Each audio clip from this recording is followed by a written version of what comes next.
So there's a new rumor that's floating around the internet that audience members have reportedly walked out of Aquaman 2 test screenings in disgust. And no matter the reason, this is just another thing in a long list of things that reflects on WB management in an unflattering way. But is there a chance that all of this is being misinterpreted and blown out of proportion by the media and on social media just because it's quote unquote cool to dump on DC right now? As always, we'll get to the bottom of this and uncover the truth as it pertains to the actual problems going on with this situation.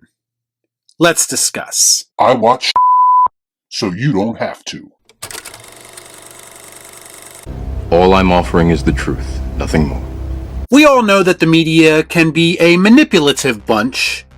They always tend to spin half-truths into full truths and painting agenda-driven pictures that are designed to influence people to feel one way or another. Dance, puppets!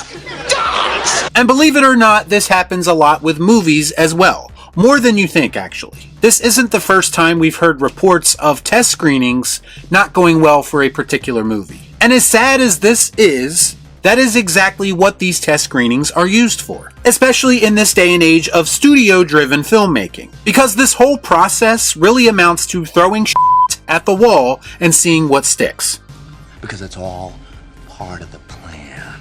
And this way, the studio can remove what audiences don't like and keep or add more of what they did like before the movie even comes out. It's an uninspiring way of making films, but unfortunately, it is the norm now, especially when you consider that artistic integrity is all but dead if you are working under a major studio umbrella. Here's the thing, when we hear rumors of people walking out of free test screenings, no matter what way you look at it, it doesn't paint that film in a positive light. Sounds broken.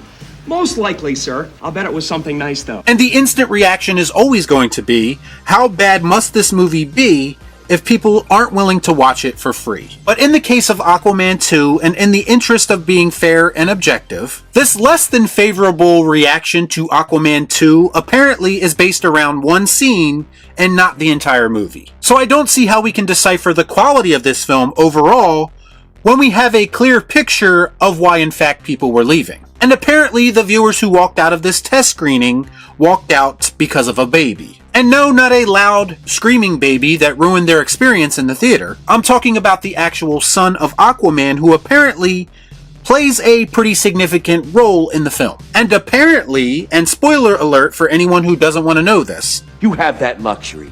You have the luxury of not knowing what I know. the baby does not survive the film, and this rubs some audience members the wrong way. Now, from a personal perspective, this sounds like people just being way too sensitive. But from a big picture perspective, there has to come a point where WB starts to understand their audience, and that general audiences may not react to such a plot point very favorably. And they had to know that when they decided to originally go in this direction. What it's going to come down to is this moment essential to the plot? And how dedicated is WB to keeping that vision intact no matter what? If my answers frighten you, then you should cease asking scary questions. If I had to guess, this was just WB using test screenings for what they are designed for, and testing the waters with this idea and seeing how people react. It would not surprise me at all if this moment was cut from the final film completely when the film is released later this year. I mean, we all know that WB has a history of being reactionary, but here's the bigger question to me, and it's something that I don't see a lot of people talking about with this situation. You can debate all day long whether it's appropriate to have a scene like this, but frankly, I don't really care one way or another. What will be interesting to me is seeing how this moment, this scene, fits into this film overall. I'm going to assume that this happens fairly early in the film, and it would make sense to me that this moment is what drives the plot and what motivates the hero and the villain to go into conflict with each other. That makes sense. So if you remove it completely, will the film even make sense? Or will it come off as just another chopped up mess like so many other DC projects before it? Furthermore, if it's left in the film, that's a pretty heavy plot point. So the rumors that this film was made to be more comedic doesn't make a whole lot of sense either. What reason exactly would Aquaman and the circumstances around him need to be funny after something like that happens. That sounds like it would create a situation where we have a jarring clash of tones that quite frankly could ruin the film.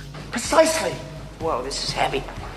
I didn't do an official Aquaman trailer reaction because I just did a video on Aquaman the day before it dropped. But after watching the trailer, there were red flags going up all over the place. And those red flags were telling me that this film is most likely being pieced together, probably still as we speak. The visuals look pretty good, of course, especially compared to some more recent DC films, and that's to be expected from a talented director like James Wan. My issue is, and will always be, is this film a cohesive vision? And if history has taught us anything, I would bet on most likely not. No chance. There are moments sprinkled throughout this trailer that honestly gave me MCU Thor vibes. Like seeing Aquaman doing his laundry, for instance, and seeing his Atlantean suit hanging out to dry. This is feeding into this strange trend of some people wanting to see superheroes doing everyday mundane shit. I guess so they can relate to them better, or something like that. It's the Joss Whedon effect. Ever since the shawarma scene at the end of Avengers, it's all been downhill for superheroes. And it's all done in an effort to make these godlike beings, or at least that's what they should be, look like regular everyday people. And I do not understand the fascination with that concept at all. This trailer also screamed of another comic book movie trend, where the trailer shows you one movie, but you end up seeing a completely different movie tonally when you actually go into the theater to watch it. It's very obvious to me that this film may end up being so much of a mess that this controversial baby scene, whether it's there or not, might not even matter in the end. See, nobody cares.